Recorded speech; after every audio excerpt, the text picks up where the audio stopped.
नमस्कार, सुबह के 6 बजे हैं। मैं हूं पंकज भार्गव। देश को झकझोर देने वाले दिल्ली गैंगरेप केस में आज फैसले का दिन है। आज दिल्ली गैंगरेप के 4 आरोपियों पर दिल्ली की साकेत कोर्ट फैसला सुनाएगी। आरोपियों के खिलाफ जिन धाराओं में मुकदमे चले हैं उसके तहत दोषी पाए जाने पर उन्हें उम्र कैद से लेकर फांसी तक की सजा हो सकती है।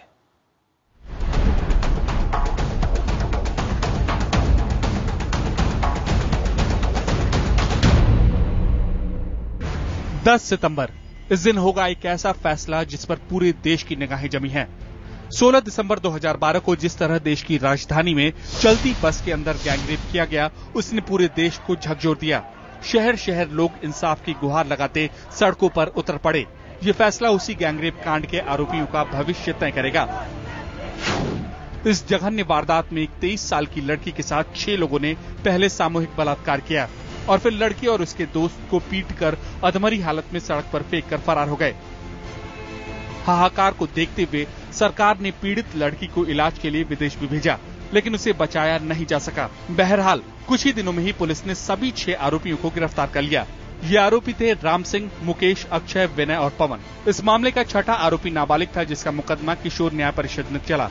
परिषद ने बीती 31 अगस्त को उसे 3 साल की सजा सुनाई है। साकेत कोर्ट में बाकी के 5 आरोपियों के मुकदमे की सुनवाई हुई। 10 सितंबर को फैसले की तारीख मुकर्रर की गई है। ट्रायल ठीक चला है। प्रोसिक्यूशन ने भी अपनी एविडेंस रखी है, बचाव पक्ष ने भी अपने गवाह रखे हैं, सबूत रखे हैं, सभी के बयान दर्ज किए गए। श्री योगेश खन्ना, सेशन जज साहब ने बहुत धैर्यपूर्वक पूरे केस को सुना है। आइए हम आपको बताते हैं कि सिलसिलेवार तरीके से इस केस में कब कब क्या हुआ। 16 दिसंबर 2012 को दक्षिणी दिल्ली इलाके में चलती बस में इस खौफनाक वारदात को अंजाम दिया गया। 17 दिसंबर को इस मामले के मुख्य आरोपी राम सिंह को गिरफ्तार किया गया। 18 दिसंबर को पवन, विनय और मुकेश को पकड़ा गया। 20 दिसंबर को नाबालिग आरोपी पकड़ में आया। 21 दिसंबर को छठे आरोपी अक्षय को गिरफ्तार किया गया। 23 दिसंबर को इस मामले की सुनवाई के लिए फास्ट ट्रैक अदालत बनाई गई। 3 जनवरी 2013 को पुलिस ने 33 पन्नों की पहली चार्जशीट अदालत में दाखिल की। 2 फरवरी को 5 आरोपियों के खिलाफ आरोप तय किए गए और 5 फरवरी से इस मामले का ट्रायल शुरू हुआ। 11 मार्च को आरोपी राम सिंह ने जेल में खुदकुशी कर ली। इस केस में पुलिस ने 85 गवाहों को पेश किया, जबकि बचाव पक्ष ने 17 गवाहों को। मामले की सुनवाई रोजाना हुई।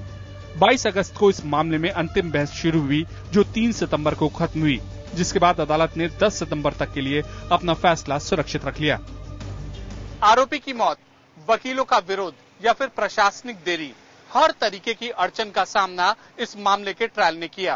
बावजूद इसके अदालत ने सारे पक्षों को पूरा मौका दिया कि वो अपनी दलील अदालत के सामने रखें और अदालत ने सारे सबूतों को पुख्ता तरीके से परखा।